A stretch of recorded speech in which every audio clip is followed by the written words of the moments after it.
Hello and welcome. Today I'm going to share my Halloween journal with you. This is the only Halloween journal I'm making this year, and I have to admit that I made two of these, but I love them so much that I kept one for myself.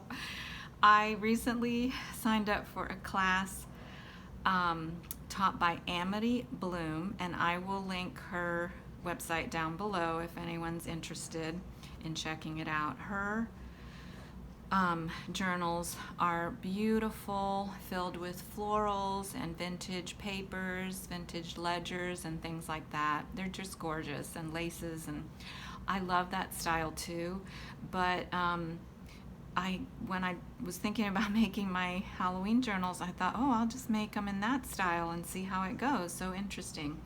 I just loved learning how to do this, and next I am going to make a floral vintagey one too. But anyway, like I said, if anyone's interested, probably a lot of you have heard of her.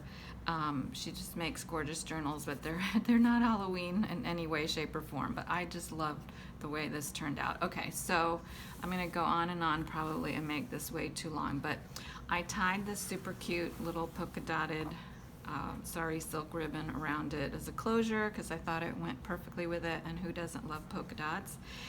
And so this journal has one signature. I think it's a nice little size. Originally had planned to make 3 signatures, but I think this was perfect for this one. So this is what the spine looks like, and I'll just start flipping through. I worked on this journal for a long time, but I loved every minute of it. I really did. So it has a lot of little details, too many probably to mention, but I just attached, things here and there.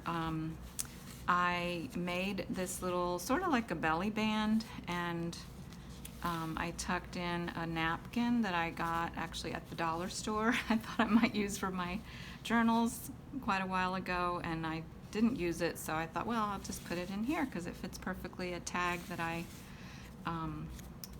put colors on. And then this is on watercolor paper, in case anyone's interested. This is some beautiful fancy paper that actually my older son gave me, which I love. I still have a lot of that left. It's a little flip. This is fabric. And I also love, by the way, I love that this is different colors than the usual Halloween colors. I like to be different sometimes. And while I love the Halloween colors, I think this is cool too. So I made a little burlap fabric pocket, and I just tucked a few extra little pieces of things in here that you can use to journal or whatnot. And I made a few tags and things like that. So this is from a great digital kit. Let me just make sure that I'm in frame. Yeah, I am, thank goodness. I'm great at being out of the camera frame. It's a digital kit that I used, and I love it. I'll post the link to that below as well. I printed out on some cardstock, and a book page, and a vintage ledger page. This one is really old, from the 1890s, I believe. It might have a date somewhere, but we'll see. This is from a different digital kit, which I will also post down below. I used a lot of the decorative pieces are from a Tim Holtz package that you can get lots of different places. I got mine at Joann. This is some beautiful, beautiful paper. And this is some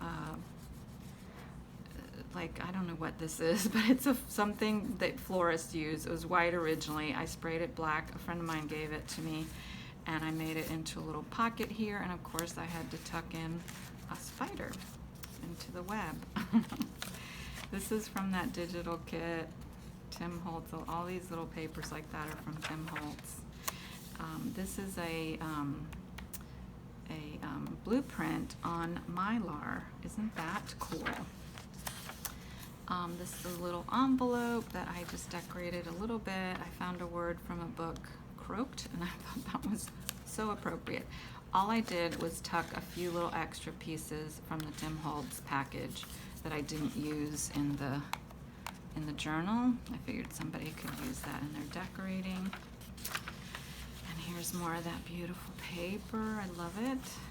I have three little charms. This is a haunted house. Sheet music, of course.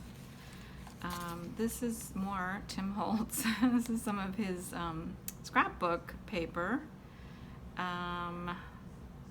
It's not Halloween, but it's I think it's fairly new, and it might be called Abandoned or something like that. Again, I got this at Joann.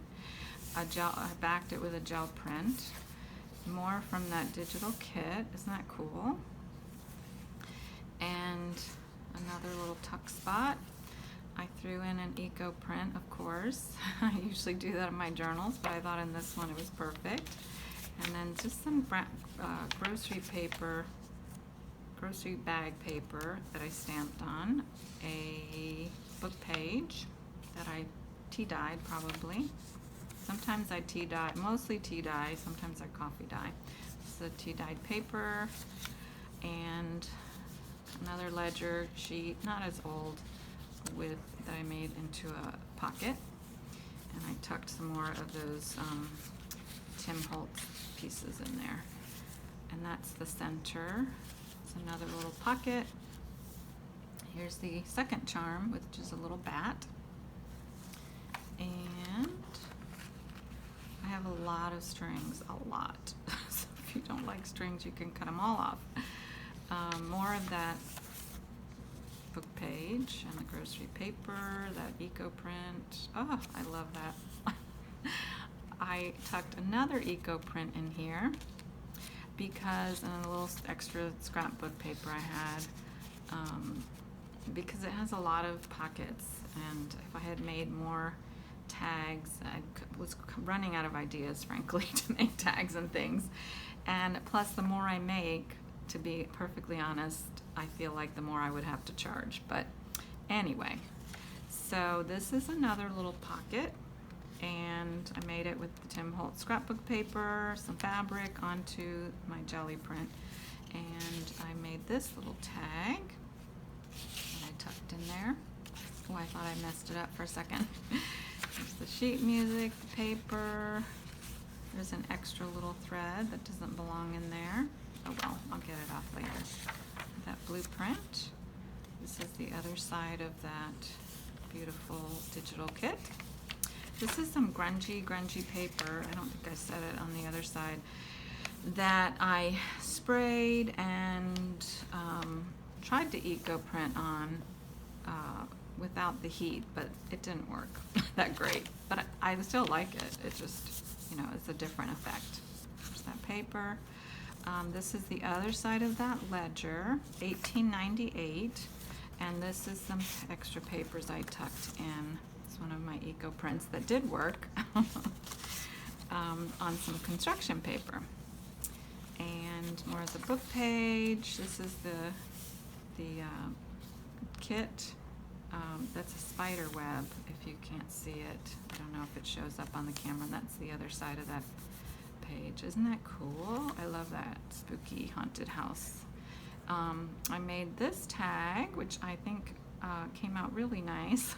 I'm not great at tag making, honestly, so sometimes I struggle with it. I thought this one was nice. This is a fabric page, and it has a pocket, obviously, and just a fabric page on this side, and then this is the back getting to the end. I made another spot and another tag, another spot. See, there's a lot of pockets in this one. And another belly band of sorts that I put this cute owl in.